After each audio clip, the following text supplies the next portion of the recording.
It's, here's the biggest problem with Kamala Harris.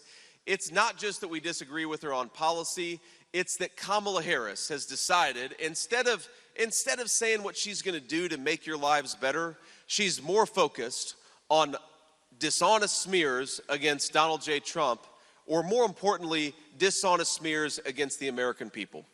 For my entire time that I've paid attention to politics, I'm all of 40 years old, and I used to talk about, I turned 40 in August of this year, right after Donald J. Trump made me his running mate, and I used to go out and complain about having just turned 40, and then people who had just turned 60 or just turned 70 said, why don't you shut the hell up about having just turned 40? So I stopped doing that.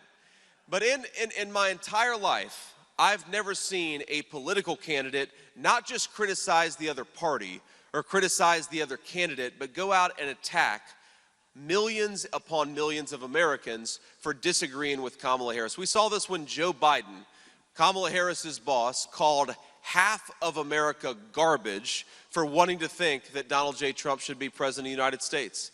We had this great rally in Madison Square Gardens, really a celebration of America between the people inside and outside.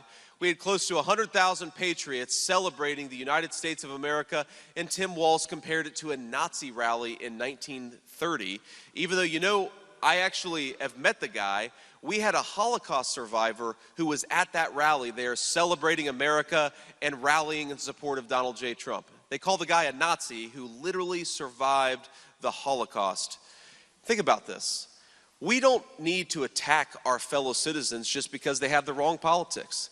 And I'm sure every single person in this auditorium knows somebody who's going to vote the wrong way tomorrow. And I want to ask two things. First of all, try as hard as you can over the next 24 hours to make sure they vote the right way, because we got to get Donald J. Trump back in the White House.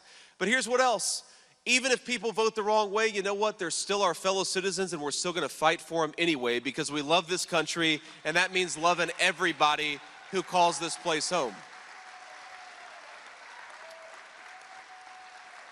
So reject the example of Kamala Harris. Reject somebody who wants to call us racist for believing that we should have a border. Reject calling our fellow citizens garbage because we think that Kamala Harris is doing a bad job. Because here's our simple message to Kamala Harris. No, our fellow citizens are not garbage for thinking that you're doing a terrible job, but tomorrow the state of Michigan is going to take out the trash in Washington, D.C.